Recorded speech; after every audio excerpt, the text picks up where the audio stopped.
बिहारी नाम सुन के अनारी समझे क्या, पूरे रेलवे बोर्ड को हिला देंगे। जब माननीय प्रधानमंत्री नरेंद्र मोदी जी का जन्मदिन होता है, जब सलमान खान की कोई फिल्म रिलीज हो रही होती है और जब पुष्पा जैसी कोई फिल्म बॉक्स ऑफिस के सारे रिकॉर्ड तोड़ रही होती है, तब भी इतने सारे ट्वीट नहीं होते जितने ट्वीट आरआरबी और एनटीपीसी के रिजल्ट आने के बाद हुए। और जब मैं आपको आरआरबी एनटीपीसी के आने वाले रिजल्ट में हुए धांधली की हकीकत बताऊंगा, तो आप भी समझ जाएंगे कि 8x10 के कमरे में रखकर पूरे लूसेंट का जिक्के रटने वाले इन छात्रों को रेलवे ट्रैक पर क्यों उतरना पड़ा, क्यों रेलवे को रोककर वहीं झंडा गाड़ के जन गण मन गाना पड़ा। लेकिन यह सब पूरी कहानी बताने, बिहारियों को अनाड़ी समझने और उन्हीं अनाड़ियों द्वारा पूरे रेलवे बोर्ड को हिला देने की पूरी कहानी बताने से पहले नए दर्शकों को अपना परिचय। नमस्कार, मेरा नाम कुमार अभिनव है, आप पब्लिक प्लेटफॉर्म देख रहे हैं। सर, वो क्या है ना कि जब जब चुनाव आता है तब तब नौकरियों की भरमार हो जाती है, अचानक से सारे पोस्ट खाली हो जाते हैं। और वही हुआ था 2019 के लोकसभा चुनाव में। इधर प्रधानमंत्री का चुनाव होना था और उधर रेलवे के एनटीपीसी ने 35,000 से ज्यादा पदों पर भर्तियां निकाल दी। रेलवे ग्रुप डी में 1,35,000 पोस्ट पर उस पर भी भर्तियां निकाली गई, जिसका फरवरी और मार्च में छात्रों ने फॉर्म भी भरा, जिसकी परीक्षा जुलाई में होनी थी। लेकिन अप्रैल मई में नई सरकार बन गई, मोदी जी दोबारा सत्ता में आ गए और जैसे ही मोदी जी सत्ता में आए, ये सारी परीक्षाएं कैंसिल कर दी गई। ये अलग बात है कि उसी कोरोना काल में सारे चुनाव संपन्न किए गए, करोड़ों लोगों ने जाके वोटिंग भी किया, लेकिन परीक्षा नहीं हो सकी। वही परीक्षा हुई 2021 में, जिसका रिजल्ट आया अब यानी 2022 में। और उस रिजल्ट में भी धांधली ये कि रेलवे बोर्ड ने अपने नोटिफिकेशन में कहा था कि जितने पदों पर भर्तियां निकाली गई हैं, हम रिजल्ट उसका 20 गुना देंगे, यानी 35,308 पदों के लिए 7 लाख रिजल्ट दिया जाएगा। लेकिन रिजल्ट दिया गया सिर्फ 3.5 लाख। हाँ, गिनती करने के लिए एक एक छात्रों का सिलेक्शन जरूर 4-5 पदों पर कर दिया गया, ताकि आप काउंट करेंगे तो 7-8 लाख हो जाएगा। लेकिन हकीकत में अगर बच्चों की संख्या काउंट करेंगे तो बस 3.5 लाख ही होगा। रेलवे इस तरह से कह के अपना पल्ला तो झाड़ लेगा, लेकिन सोचिए छात्रों के भविष्य का क्या होगा। यानी कि आसान भाषा में कुल मिला जुला के ये कि कोई छात्र गार्ड भी बनने के लायक नहीं है, वो गार्ड भी नहीं बन पाएगा।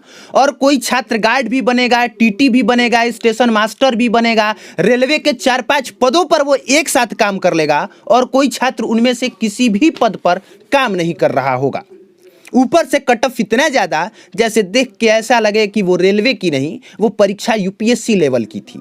इन सब से निराश होकर पहले छात्रों ने सोशल मीडिया पर ट्विटर कैंपेनिंग किया। लगभग 80 लाख से ज्यादा ट्वीट किए। ये 80 लाख ट्वीट अपने आप में इतना बड़ा रिकॉर्ड है, जिसका रिकॉर्ड शायद ही इतनी जल्दी टूट पाए। अगर इतने सारे ट्वीट किसी भी दूसरे मुद्दे पर हो गया होता, तो अब तक से बड़े बड़े न्यूज चैनलों के प्राइम टाइम में उस विषय पर बहस हो रही होती। ये लोग सरकारों को घेर कर उससे सवाल पूछ रहे होते।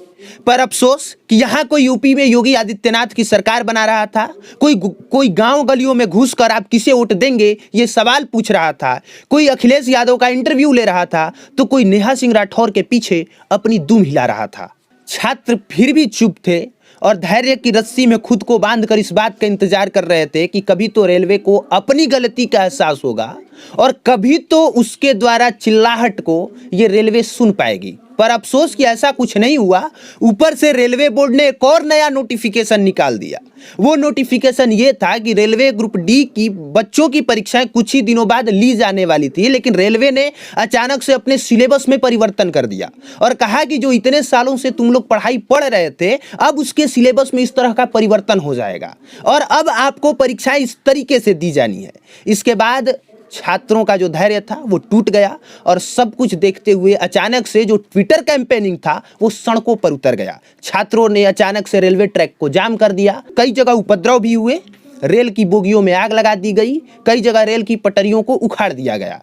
मैं नहीं कहता कि ये सारी चीज़ें सही है, लेकिन इतना जरूर पूछना चाहता हूं कि इतनी बड़ी गलती के बाद अगर छात्र सोशल मीडिया पर एकजुट होकर इतना बड़ा मुहिम चलाते हैं, फिर भी न्यूज़ चैनलों के प्राइम टाइम का वो हिस्सा नहीं होता, सरकार उस पर कोई जवाब नहीं देती, रेलवे मंत्रालय कुछ ट्वीट तक नहीं करता, तो आखिरकार छात्र करे तो करे क्या? अपने हक के लिए आखिरकार वो सड़क पर न उतरें तो क्या करें?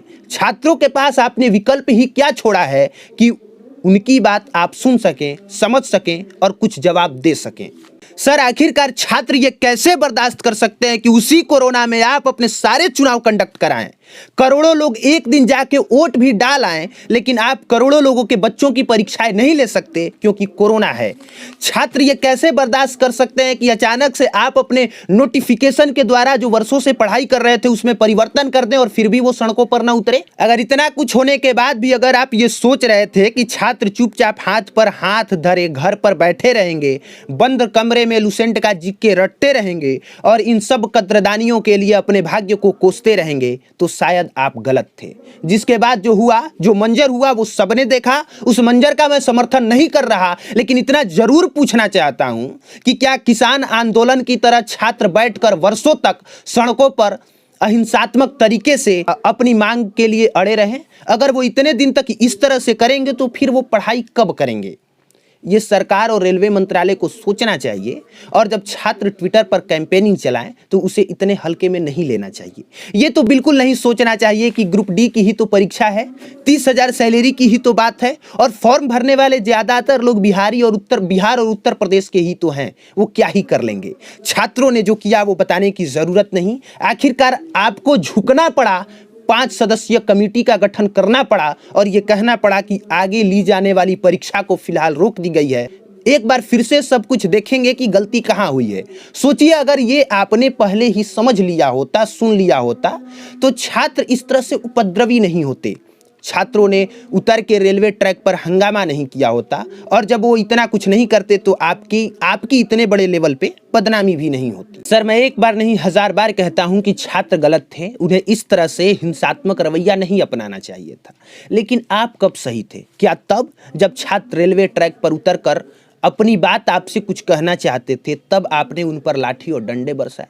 या तब जब छात्रों की सुनने की बजाय आपने आंसू गैस के गोले दागे? या तब जब प्रयागराज में छात्रों के घरों में घुसकर घसीटकर मारा गया? सर, अगर छात्र गलत थे तो फिर आप लोग कब सही थे? खैर, जो भी हो, जो रेलवे को इस बात का गुमान था कि मैं झुकेगा नहीं, छात्रों ने उन्हें झुका भी दिया और अपनी बात मानने के लिए बाध्य भी कर दिया।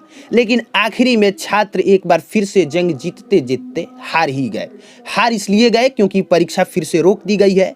एक बार फिर से पता नहीं कितने महीने और कितने वर्षों का आपको इंतजार करना पड़ेगा और फिर पता नहीं कि वो परीक्षा कितने दिनों के बाद ली जाएगी, फिर से रिजल्ट साफ सुथरे तरीके से आ पाएगी कि नहीं, इसकी कोई गारंटी नहीं है। ये बिल्कुल नहीं कह सकते कि हम जीत गए। जीतते जीतते भी हम हार गए और तब तक से इस सिस्टम और सरकार से हारते ही रहेंगे जब तक से हमारा ये मुद्दा प्रमुख मुद्दा नहीं बनेगा।